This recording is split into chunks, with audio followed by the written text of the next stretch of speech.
제6장 강화 협상을 할 때가 가장 위험하다. 나는 최근에 나의 인근 지역인 미시당에서 우리 군대에 의해 격퇴당한 자들과 그들의 잔당들이 합의를 위한 협상이 진행 중이고 협약도 여전히 유효한 상태임에도 불구하고 갑자기 자신들을 급습하여 패퇴시킨 것은 배신 행위이다 라고 비난하는 것을 보았다. 이전 세기였다면 아마도 그들의 주장이 일리가 있다고 할 수도 있을 것이다. 그러나 이전 장에서 내가 말했듯이 우리의 관습은 그런 법도와는 전혀 거리가 멀다. 즉, 상호간의 의무 조항을 담은 문서에 마지막 서명을 마칠 때까지는 서로를 방심해서는 안 된다. 그때까지는 아직 일이 끝나지 않은 것이다.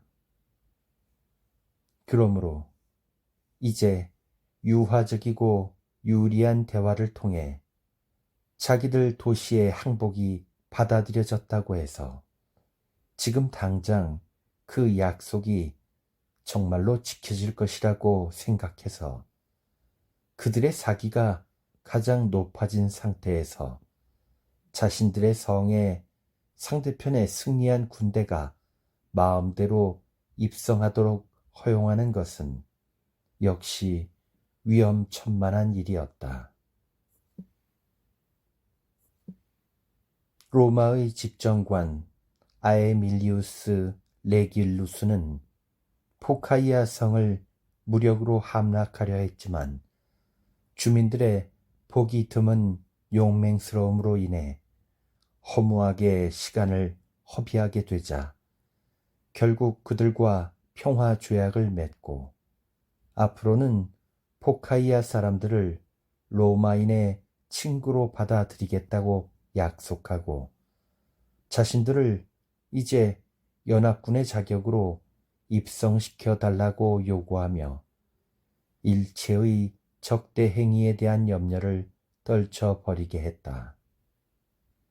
그러나 그가 그 조약을 맺고 난 후에 자신의 위엄을 보여주기 위해 군대를 이끌고 그 성에 입성했을 때 그가 아무리 그 약속을 지키려 노력해도 병사들의 흥분을 가라앉힐 수는 없었다. 결국 그 자신의 눈앞에서 그 포카이아 마을의 대부분이 약탈당하는 것을 지켜보아야만 했다. 즉, 그의 병사들의 탐욕과 복수의 욕망이 그의 권위와 군율을 넘어선 것이다. 클레오메네스는 이런 말을 한 적이 있다. 전쟁 중에는 적에게 어떤 해악을 가해도 그 시시비비를 따지지 않는다. 그것은 신들의 눈에도 사람들의 눈에도 정의라는 잣대의 적용을 받지 않는다. 그리고 실제로 그는 아르고스인들과 전쟁을 벌이던 중 7일간의 휴전을 약속해 놓고도 3일째 밤에 그들이 잠든 틈을 이용해 습격했다. 그러면서 그는 자신이 맺은 휴전 조약에는 야간에 행해지는 일에 대한 조항이 없었다고 변명했다. 그러나 신들은 그의 신뢰를 저버린 교활함을 벌하셨다.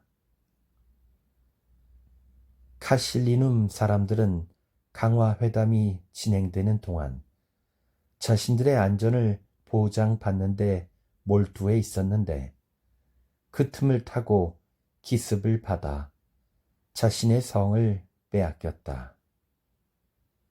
그런데 이 사건은 정의를 가장 중시하던 로마의 장군들과 군율이 엄격했던 로마 시민군들이 활동하던 시절에 일어났던 일이다.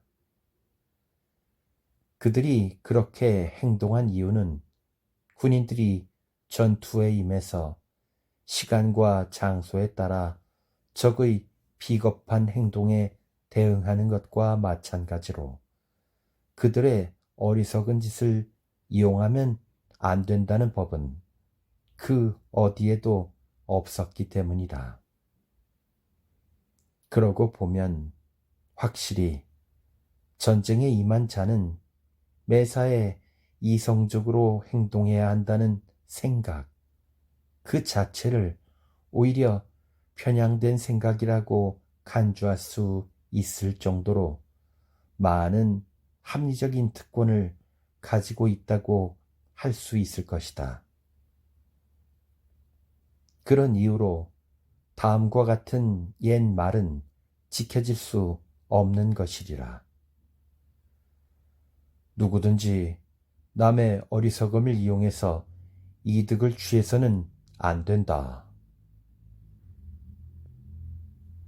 그러나 나는 크세노폰이 그가 가장 완벽한 황제라고 표현했던 키루스의 다양한 말과 업적들을 들먹이며 전쟁에 매우 폭넓은 특권을 부여하는 것을 보고는 사실 놀랐다. 왜냐하면 그는 스스로도 위대한 장군이었을 뿐만 아니라 소크라테스 문화에서도 가장 뛰어난 철학자로서 이런 종류의 문제에 있어서는 매우 중요한 저수를 남겼기 때문이다. 하지만 나는 그가 전쟁의 그런 폭넓은 면죄부를 허용하는 것에는 절대로 동의할 수 없다. 도비니 경이 카푸아 성을 포위하고 맹렬한 포격을 해왔을 때 성을 지키던 장군인 파브리치오 콜로나 경은 성의 보루에 올라가 강화 회담을 시작하였다.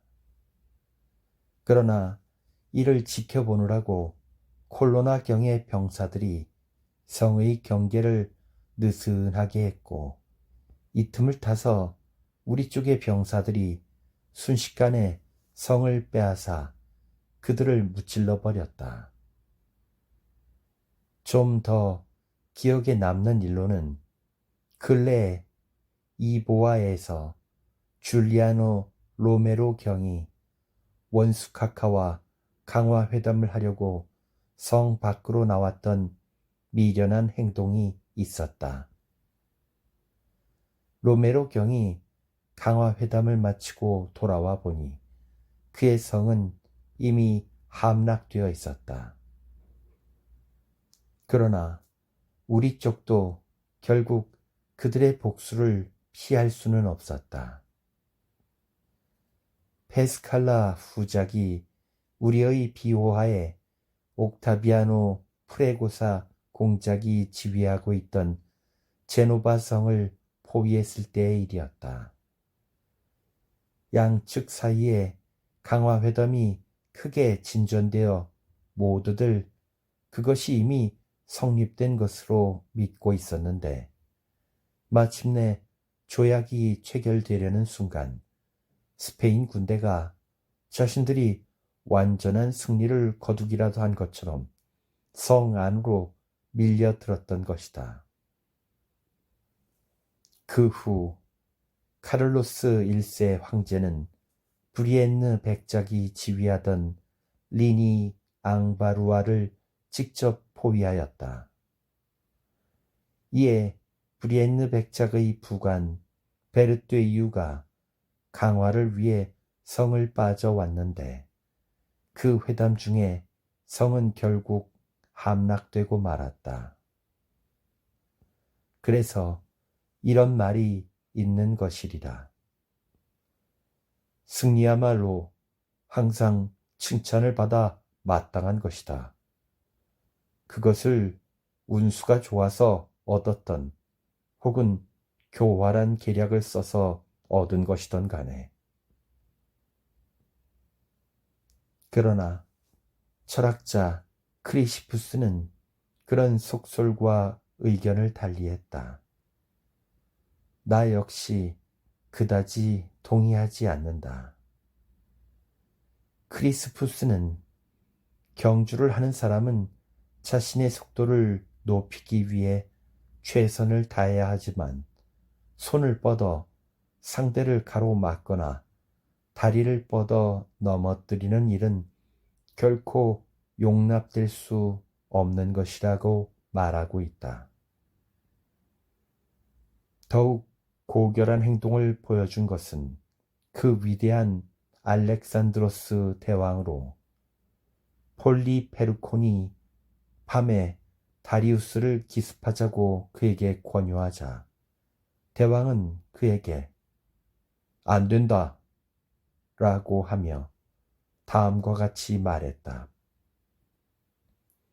숨겨져 있는 승리를 가로채는 것은 내가 할 일이 아니다 라고 말했다. 그러면서 다음과 같이 말했다.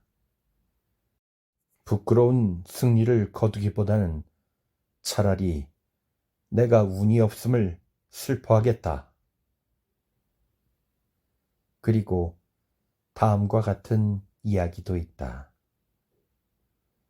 그는 도망치는 오르데스를 뒤에서 공격하여 쓰러뜨리거나 등 뒤로 화살을 쏴서 눈을 멀게 하는 상처를 입히지 않았다. 그는 우회하여 정면에서 오르데스의 얼굴을 마주보고 대결을 했다. 그는 술수를 쓰지 않고 오직 그 자신의 무력으로 승부를 건 것이다.